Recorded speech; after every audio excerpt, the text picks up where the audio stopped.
ایک اور بات کہ جب بھی آپ کوئی ناول سنتے ہیں، آپ اس کی کوئی ایپیسوڈ سنتے ہیں تو اس میں ضرور غور و فکر کیا کریں کہ آپ نے اس سے کیا سیکھا، کوئی ایسا لیسن، کوئی اچھی بات، کوئی اس سے آپ کو کچھ ڈفرینٹ سمجھ میں آیا ہو، کیونکہ ہر سننے والا انسان چیزوں کو ڈفرینٹ طریقے سے لیتا ہے، اس کا پرسپیکٹیو ڈفرینٹ ہوتا ہے۔ تو اگر آپ کو کچھ اچھا لگتا ہے تو کامنٹ سیکشن میں اپنی تھاٹس کو ضرور شیئر کیا کریں، کیونکہ آئی ایم شیور لوگ کامنٹس پڑھتے ہیں۔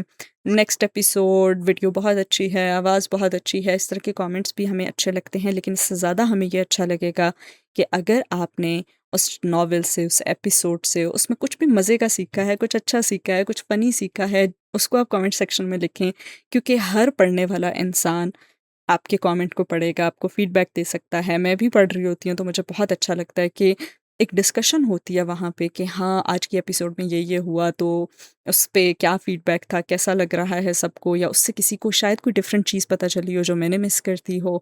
تو اس طرح کی ڈسکشن کامنٹ سیکشن میں ضرور کیا کریں تاکہ ایک ڈسکشن بھی ہو اس کے ساتھ، اور ناول کو پڑھنے میں اور مجھے ایسے لگے کہ جیسے میں اکیلی نہیں پڑھ رہی ہوں، اس میں اور بھی لوگ انوالوڈ ہیں جو اپنا فیڈ بیک دے رہے ہیں اور وہ اپنی تھاٹس کو لکھتے ہیں کہ انہیں آج کے ایپیسوڈ میں کیا نیا سیکھنے کو ملا، یا انہیں کیا اچھا لگا، یا کوئی بھی فنی کامنٹ ہو سکتا ہے، یا کچھ بھی ہو سکتا ہے جو اس کو زیادہ سے زیادہ انگیجنگ بنائے۔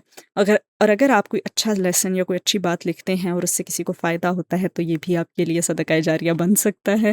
تو ضرور اپنا feedback, constructive feedback, کچھ اچھے الفاظ، کچھ بھی اچھا، کچھ فنی، کچھ مزے کا، کچھ انٹرٹیننگ، لمٹس میں رہتے ہوئے آف کورس آپ لوگ لکھ سکتے ہیں، تاکہ جو یہاں پہ سننے والے لوگ ہیں وہ ایک کامنٹ سیکشن میں ڈسکشن کریں، مجھے بھی کچھ سننے کو ملے، مجھے بھی لگے کہ ہاں میرے ساتھ ایک آڈینس ہے جو کہ واقعی میں سنتی ہے اور پھر وہ بتا بھی رہی ہے کہ ان کو کیسا لگا ہے۔ تو مجھے آپ کا فیڈ بیک پڑھ کے بہت خوشی ہوگی۔ کچھ ایک سے دو ایسی ہیں ہماری دیکھنے والوں میں، جن میں ایک تو میری favourite simple girl, I don't know ان کا کیا نام ہے، وہ واپس آ چکی ہیں۔ ان کا کبھی دیکھا کریں آپ کامنٹ کہ وہ کتنا اچھا کامنٹ کر رہی ہوتی ہیں، اور ان کے کامنٹس کو میں ہمیشہ انجوائے کرتی ہوں۔ تو اسی طرح سے آپ لوگ بھی اپنے کامنٹس لکھیں، اور جس کا مجھے کامنٹ اچھا لگے گا اس کو ایٹ دا اینڈ یا ویڈیوز میں کہیں نہ کہیں میں پوائنٹ آؤٹ کرتی رہوں گی۔ تو جناب آج کے ایپیسوڈ کے بارے میں اور ہر آنے والی ایپیسوڈ میں کچھ نہ کچھ کامنٹ میں لکھ دیا کریں، مجھے انتظار رہے گا۔ ملتے ہیں اگلی ایپیسوڈ میں، تب تک کے لیے رکھیے اپنا بہت سارا خیال۔ اللہ حافظ۔